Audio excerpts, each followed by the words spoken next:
Hello, Ofer. How are you? Great, great. Zvika, how are you? I'm good. So, my kids were excited that I was interviewing someone who owns a basketball team, but they were also disappointed because they're Hapoel Jerusalem fans. But maybe we could make that change. I don't think so. Okay. No, change their minds. Oh yeah. I wasn't Yeah, saying. I'm all into that, for sure. Okay. Okay. So I think it's fascinating as someone who's not a sports fan but has forced to become a sports fan because of my children and some of my employees. Yeah. You've gone through an amazing year. Yeah, well, it was a crazy year. And this year, in basketball, what we've done is considered to be impossible. In the history of European basketball, there was only one case that a team had managed to win anything when they didn't play at home at all. And this was 1992 Partizan Belgrade. When NATO was bombarding Belgrade, they played the entire season outside of Belgrade and managed to win the championship. The level of competition was not as fierce as the level of competition we had to face. And being able to win a title in that year for the community of Hapoel Tel Aviv, that in October 7 lost 53 fans, it was an amazing experience. And I'm very happy and proud that we managed to do it. EuroCup victory. Yeah. That's a big deal. So, and it's interesting how, Hapoel Tel Aviv went through many phases and difficulties. And as a bystander, and it seems like it's become some sort of a big family. The club has become more of a community, and definitely throughout the war. I mean, the fact that you mentioned the amount of fans that were killed, during the war, it's amazing. Like, it's not something you would necessarily think of. Yeah, well, Hapoel has always been a community of fans. They're like one big family. And for me, I'm as owner, I communicate a lot with the fans. One of the most important things in the communication is the communication about what happened in October 7. Mm-hmm. I've been able to support the community. Last year, 6 weeks after October 7, we took a plane full with 160 fans that were in that day, in that horrible day. And for me, Zvika, going in that plane, we took them to see a game, the game against Venezia, and we won. But the hour of walking in that plane, shaking hands, hearing the stories, where exactly were you in that horrible day, this was crazy hour for me. And it's a great privilege to be able to lead a team that is a beacon of hope and joy to this community. Definitely. And is it fun? I'm not a fan. I'm an owner. An owner should never be a fan. No, it's not fun to own a basketball team? Fun, yeah. So I'm a fan. You're not a fan. No, fan. I'm not a fan. It's my accent, my Chicagoan accent. It's not, we're in New York. It's my jet lag, sorry. I'll change to New York, a New Yorker accent. So it is fun to own a basketball team. It is. You have like three legs. One, it's a business, and NBA is about to come to Europe, so maybe Hapoel Tel Aviv will become an NBA team, and then the valuation is going to be like 30 times fold. Okay. Yeah. Everybody's trying to tempt me to stay in New York till Wednesday, because we have a big event in Wednesday, right? To watch the first game of the final. Yeah. But this is one leg. The other leg is being a business. The second leg is, of course, the emotions. As a business person, you always practice on not feeling, right? Right. Always calculate, be strategic, don't feel. And when you're in sport, you have like a license to feel, which is very important. And the third thing is, of course, the philanthropic part, because working with the community, bringing joy to the community and to Israel in that year, it's amazing. Right. Okay. So you are a self-made, businessman. You've succeeded. You've built yourself up from nothing. And I'm wondering, as someone who succeeded and will continue to succeed, Bezrat Hashem, are there any mistakes or any things that you would do differently throughout your career?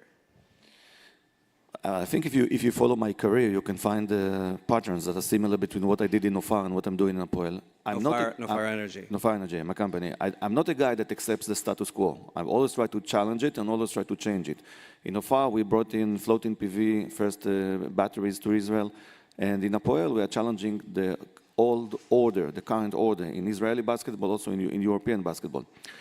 For me, when you try to challenge the status quo, you don't need to feel uncomfortable with failures.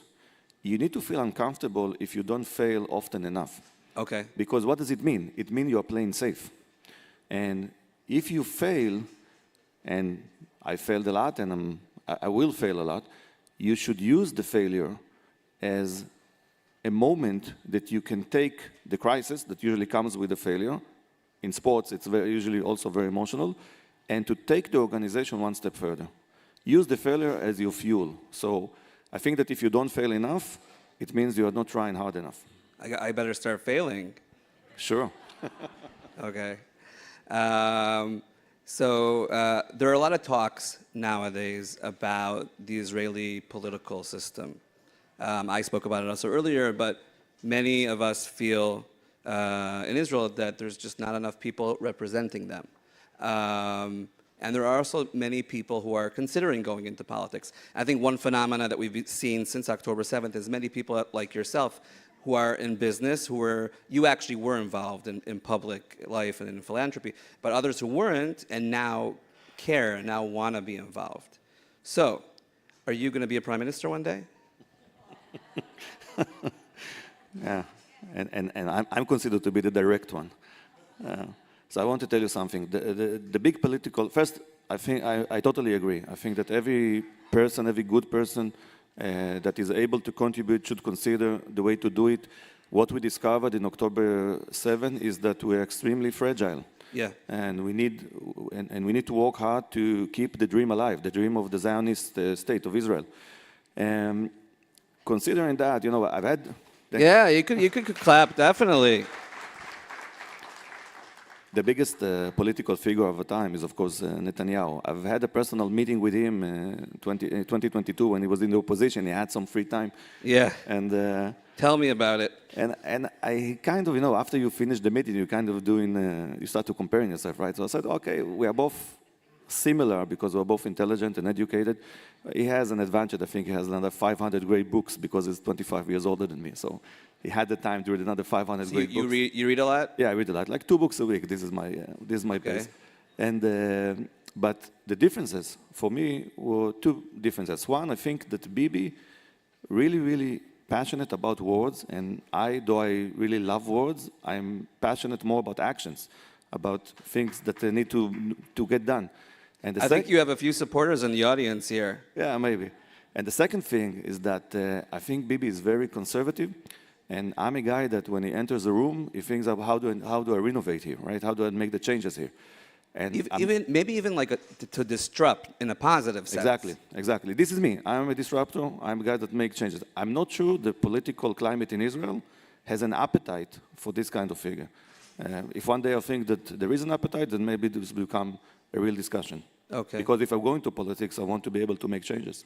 Okay. So we'll have to make it that appetite exists. And then regarding renewable energy, you could clap if you want. And you don't have to. Renewable energy has become, you know, once it was just like a spoken word and there were not a lot of players. Now there are many players. So how do you continue in such a competitive market? Well, I think in what we did in Nofar, in the first 8 years, we changed in Israel. But what we are doing outside of Israel is also very interesting and inspiring. We managed to be kind of a pioneer in batteries. Mm-hmm. Batteries are essential for renewable energy. We managed to understand that in 2018, because Israel is an electrical island. If you're in Spain, you can use the electrical system of Portugal, of France, and in time of disaster, like happened to them a few weeks ago of Morocco, we cannot rely on our neighbors. We can send them water, we can send them natural gas, but we cannot rely on them. So because Israel is an island, in 2018, Nofar started to learn about batteries that are essential to the markets when you put in a lot of renewable energy. And since the The average, the US average, the US numbers of renewable energy, electricity production is 24%. The world is 33%, which means now you need batteries almost everywhere. So we are doing quite a nice move around it. Amazing. So, Ofer Yannay, thank you so much. And also thank you for your partnership with us throughout the past few years. We appreciate it, and we appreciate what you're doing. Thank you very much.